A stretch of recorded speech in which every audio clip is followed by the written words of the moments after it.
भूर्भुवः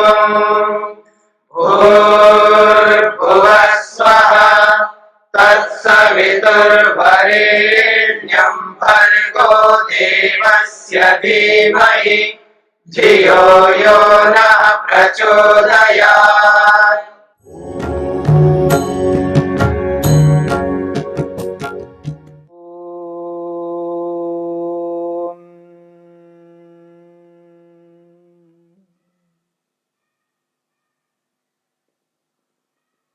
गुरु को लेकर के हम विचार कर रहे हैं।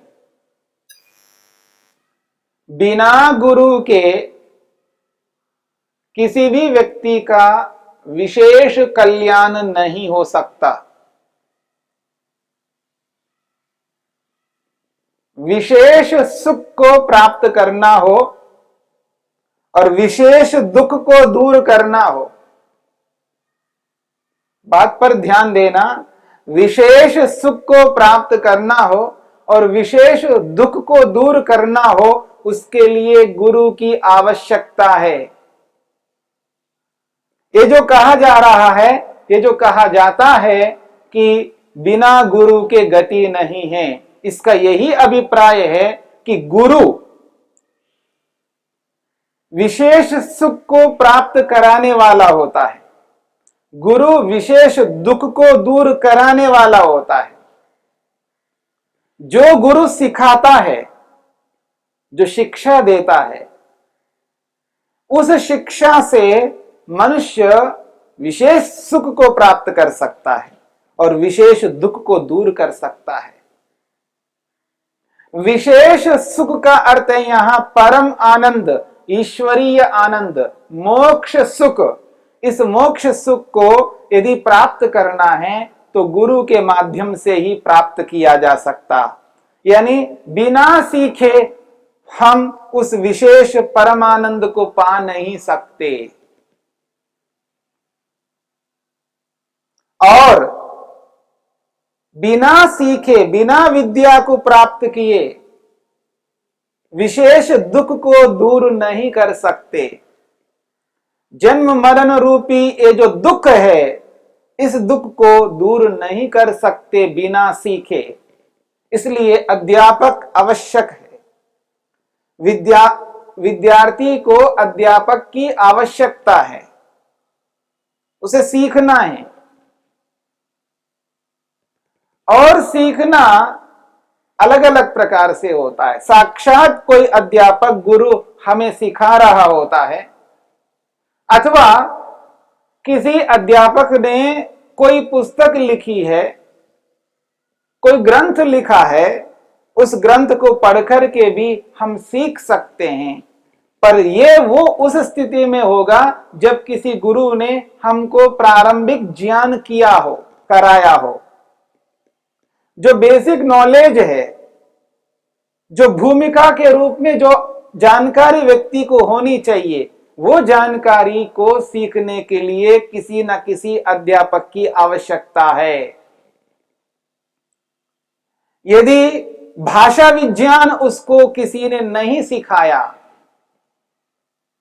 भाषा को किसी ने नहीं सिखाया, तो उस भाषा में जो ग्रंथ होते हैं, उन ग्रंथों को वो पढ़ नहीं सकता। यदि कोई हिंदी भाषी हो, जिसको हिंदी आती हो, अंग्रेजी नहीं आती हो, अंग्रेजी में वो पुस्तकों को पढ़ करके वो शिक्षा ग्रहण नहीं कर सकता जो अंग्रेजी में लिखा हुआ है। जो शिक्षा अंग्रेजी के उन ग्रंथों में है, तो उसके लिए अंग्रेजी सीखना होगा, और जो अंग्रेजी सिखाने वाले हैं वो उसके शिक्षक है, वो उसके अध्यापक है। जब उनसे वो अंग्रेजी सीख लेता है, ये सक्षम होता है व्यक्ति कि सुनने में सक्षम होता है, बोलने में सक्षम होता है, पढ़ने में सक्षम होता है। उस स्थिति में उन ग्रंथों को पढ़ करके, उन ग्रंथों में जो शिक्षा है, उन ग्रंथों में जिन लेखकों ने शिक्षा को स्थापित किया है, उनको पढ़ करके भी वो व्यक्ति शिक्षित हो सकता है। और उस शिक्षा के पीछे वो लेखक हैं, शिक्षक, जिन्होंने सिखाया है। ग्रंथ के माध्यम से पुस्तक के माध्यम से सिखाया है। इस प्रकार आप देखेंगे कोई भी व्यक्ति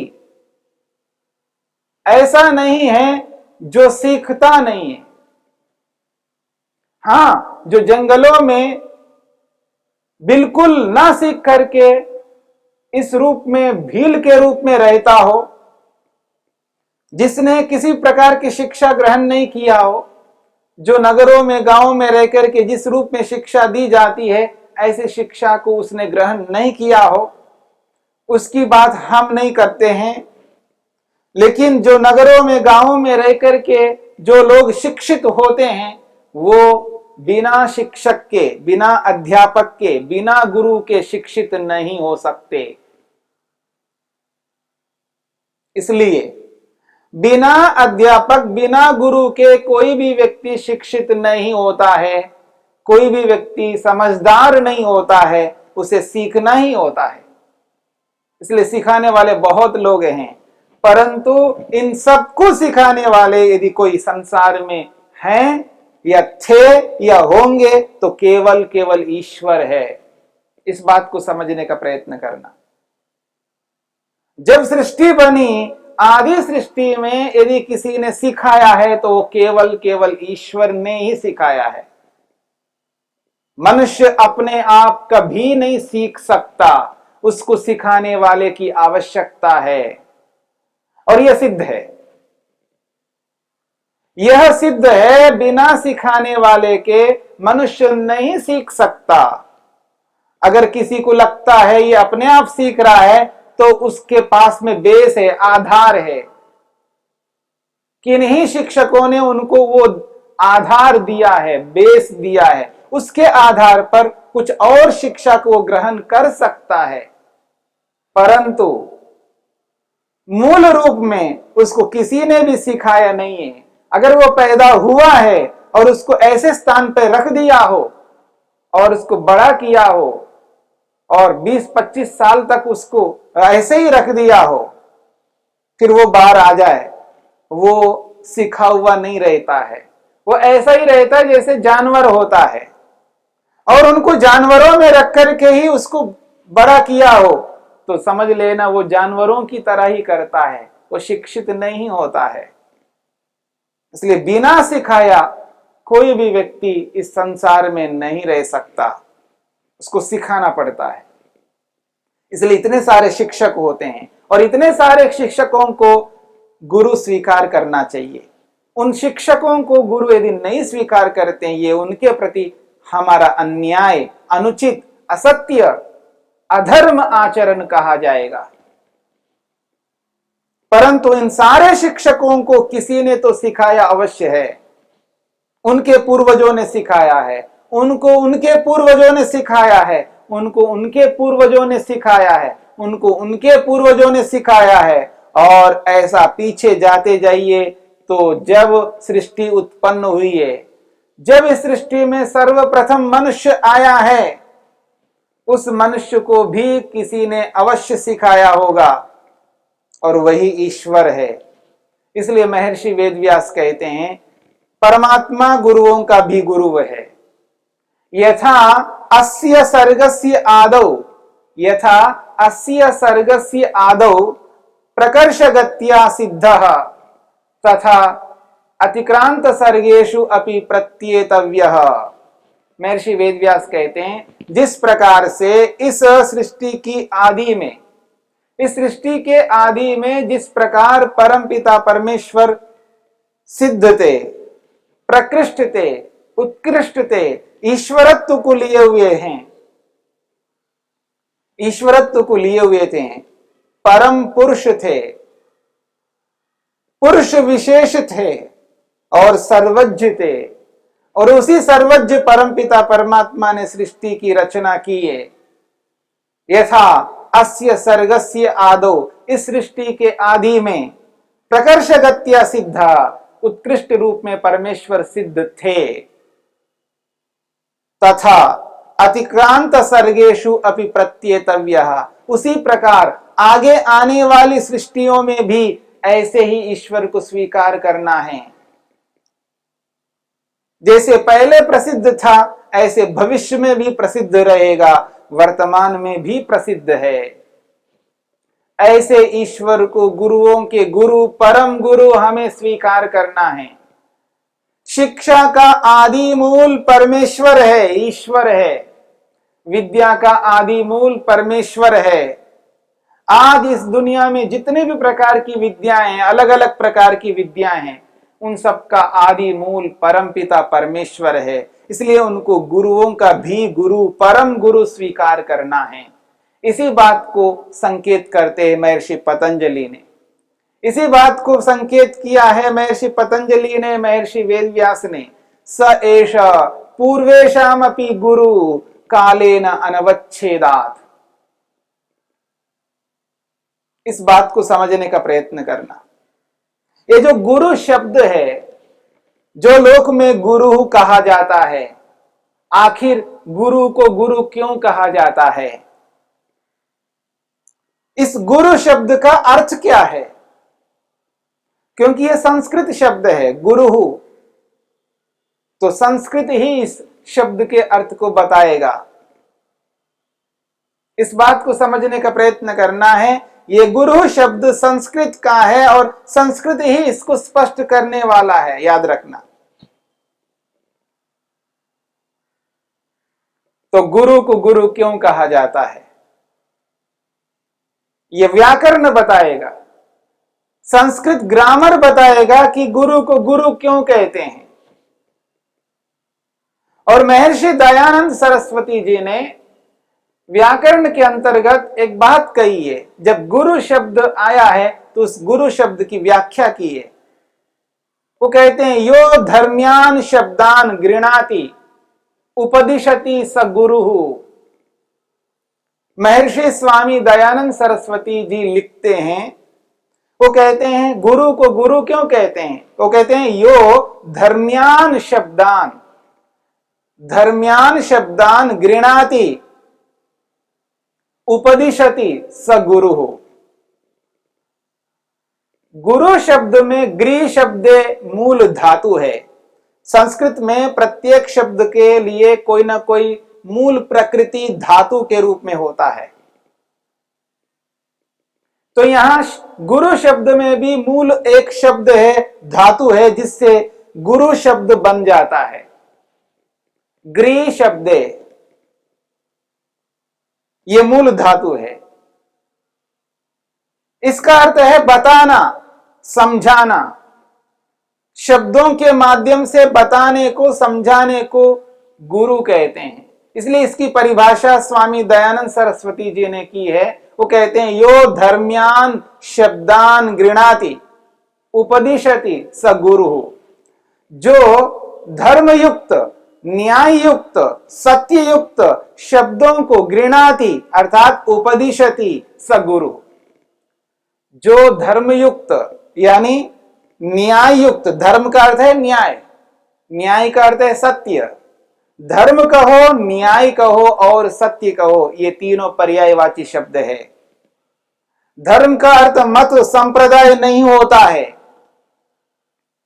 धर्म का अर्थ सत्य होता है, और ऐसा सत्य जिस सत्य को दुनिया का प्रत्येक व्यक्ति स्वीकार करता हो उसे धर्म कहते हैं, उसे ही न्याय कहते हैं, उसे ही सत्य कहते हैं। इसलिए परिभाषा कह रही है यो धर्म्यान शब्दान, जो धर्मयुक्त शब्दों को गृणाति अर्थात उपदिशति उपदेश करता है, बताता है, स गुरु। जो उचित, सत्य, न्याय, यथार्थ युक्त बातों को शब्दों के माध्यम से सामने वालों को बताता है, उपदेश करता है, उसे गुरु कहते हैं। एक स्थान पर स्वामी दयानंद सरस्वती जी ने यह भी लिखा है गुरु को गुरु क्यों कहते हैं। वो कहते हैं गृणाति, गृणाति वेद द्वारा उपदिशति। बहुत अच्छी बात कही है। गृणाति वेद द्वारा उपदिशति सत्यान अर्थान स गुरु। वो कहते हैं गृणाति अर्थात वेद द्वारा उपदिशति, बहुत अच्छी बात कही है, गृणाति वेद द्वारा उपदिशति सत्यान अर्थान स गुरु। गुरु को गुरु इसलिए कहना चाहिए, इसलिए कहा जाता है सत्यान अर्थान, वो यथार्थ सत्य अर्थों को उपदिशति उपदेश करता है। और कैसे? वेद द्वारा, वेद के माध्यम से, क्योंकि ये जो उपदेश है, ये जो विद्या है, ये जो शिक्षा है, इसका आदि मूल वेद है। इसलिए वो कहते हैं गृणाति वेद द्वारा उपदिशति। ये जो गृणाति जो है, इसी को खोला है उपदिशति, उपदेश करता है, शब्दों के माध्यम से उपदेश करता है। क्या उपदेश करता है? शिक्षा को उपदेश करता है।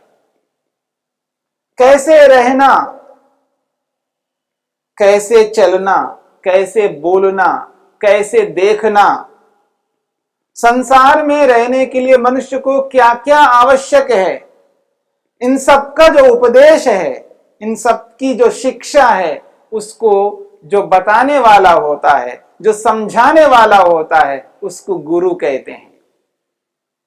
इसलिए महर्षि स्वामी दयानंद सरस्वती जी लिखते हैं गृणाति वेद द्वारा उपदिशति, जो वेद के माध्यम से उपदेश करता है, वेद की शिक्षा को बताने वाला जो होता है, और किस रूप में बताने वाला? सत्य के रूप में, सत्यान अर्थान उपदिशति, यथार्थ विषयों को प्रस्तुत करता है, पदार्थ को पदार्थ के रूप में जानता है, पदार्थ विद्या को यथार्थ रूप में, सत्य रूप में जो उपदेश करता है, बताता है, वह गुरु है। और वह गुरु ईश्वर भी है, वह गुरु मनुष्य भी है। माता से लेकर के जितने भी लोग सिखाने वाले हैं, ये सब के सब गुरु तब कहलाते हैं वो जब यथार्थ रूप में शिक्षा देते हैं, वो यथार्थ रूप में सत्य अर्थों को बताते हैं। यहां अनुचित बताने वाले को गुरु नहीं कहा जा रहा है, कुछ भी बताने वाले को गुरु नहीं कहा जा रहा है। यहां कहा जा रहा है जो सत्य अर्थों को बताने वाला है, यथार्थ स्थिति को बताने वाला है, जो वस्तु जैसी है उसको उसी रूप में बताने वाला है, सत्य अर्थों को जो बताने वाला है, वह गुरु है। और ऐसा बताने वाला परम गुरु परमेश्वर है, जिसने सृष्टि के आदि में बताया है। और वहां से लेकर सृष्टि की आदि से लेकर के अब तक जितने भी गुरु हुए हैं, उन सभी गुरुओं ने हमको जो परंपरा से विद्या दी है, शिक्षा दी है, उनका भी हमें आदर करना है, सत्कार करना, उनकी शिक्षा को जीवन में उतारना ही उनका आदर है। और जो वर्तमान में गुरु हैं, जो वर्तमान में सिखा रहे हैं, उनका भी आदर करना, उनकी शिक्षा को भी जीवन में उतारना, और उसके साथ में उनकी शरीर से भी सेवा भी करना है। परंतु परम गुरु केवल ईश्वर को मानना है। ईश्वर के स्थान पर किसी भी मनुष्य को रख करके उसकी ईश्वर के समान पूजा कभी नहीं करना। इसलिए ईश्वर तो सबके लिए एक है। यदि एक गुरु को स्वीकार करना है तो ईश्वर को स्वीकार करना है, और मनुष्य को गुरु के रूप में स्वीकार करना है तो एक के रूप में कभी स्वीकार नहीं करना। अनेक गुरु होते हैं, यह वास्तविकता है, यही यथार्थ है।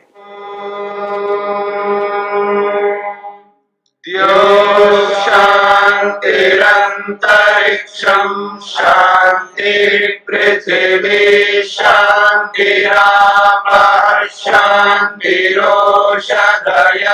शांतिः वनस्पतयः शांतिर्विश्वे देवाः शांतिर्ब्रह्म शांति सर्वं शांति शांतिरेव शांति क्षमा शांतिरेधि। ओम शांति शांति शांति।